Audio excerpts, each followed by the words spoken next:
ناظرین، کیا آپ کو پتہ ہے کہ سطح زمین پر دنیا کا سب سے نچلا مقام کون سا ہے؟ یا لفظ سافٹ یعنی نمک کہاں سے آیا؟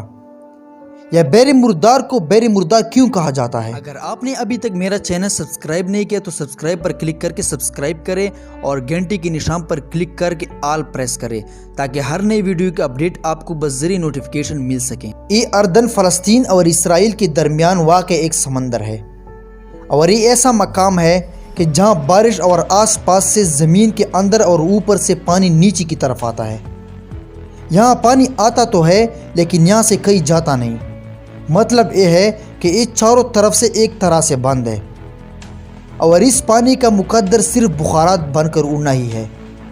صدیوں سے پانی کی یوں اوپر اڑنے کی وجہ سے نیچے صرف معدنیات اور نمکیاتی مادہ ہی رہ گیا ہے، جو صدیوں کے اس عمل سے اتنا نمکین ہو چکا ہے کہ اس میں جاندار چیزوں جیسے کہ مچھلیاں یا پودوں کا رہنا ناممکن ہے۔ ہاں، کئی ایسے بیکٹیریا ضرور ہیں جو ہر طرح کا ماحول برداشت کر لیتے ہیں۔ اسی وجہ سے اسے بحر مردار کہتے ہیں، یعنی مری ہوئی چیزوں کا سمندر، یا وہ سمندر جہاں کوئی چیز زندہ نہیں رہ سکتی۔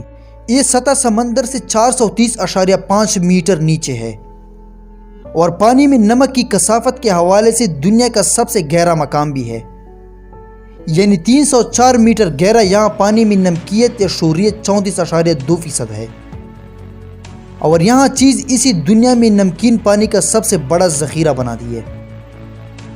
بحر مردار کو تاریخ میں کئی ناموں سے پکارا جاتا رہا ہے اور اس بند سمندر کا ذکر بائبل میں بھی ہے۔ رومن دور میں اسے سالٹ سی یعنی نمک کا سمندر بھی کہا جاتا تھا۔ سالٹ لاطینی زبان کا لفظ سال ہے جو کہ نمک کا کیمیائی نام بھی ہے۔ بحر مردار یا نمک کے سمندر کی رومیوں کی نظر میں اتنی زیادہ اہمیت تھی کہ انہوں نے اس سمندر پر پہرے لگا رکھے تھے کہ کوئی یہاں سے نمک نہ لے جائے، اور وہ کام کرنے والوں کو اجرت بھی نمک کی صورت میں دیا کرتے تھے۔ یہ بھی کہا جاتا ہے کہ انگریزی کا لفظ سیلری یعنی تنخواہ بھی سال ہی سے نکلا ہے۔ بحر مردار میں اگرچہ جاندار چیزیں نہیں رہ پاتی، لیکن دنیا بھر سے لوگ یہاں ضرور آتے ہیں اور یہ اس خطے کے بہت سے دوسرے مقامات کی طرح ایک بہت بڑا سیاحتی مرکز بھی ہے، کیونکہ یہاں پانی میں نمک اور معدنیات کی بہت زیادہ مقدار پائی جاتی ہے۔ اس لیے اس پانی سے کئی بیماریوں کا علاج بھی ہو جاتا ہے۔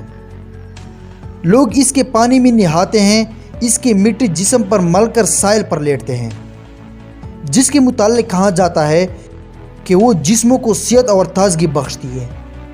دوستو، امید کرتا ہوں کہ آج کی ہماری ویڈیو اچھی لگی ہوگی۔ اگر ویڈیو اچھی لگی تو ویڈیو کو لائک کریں اینڈ چینل کو ضرور سبسکرائب کریں۔ So thanks for watching my video.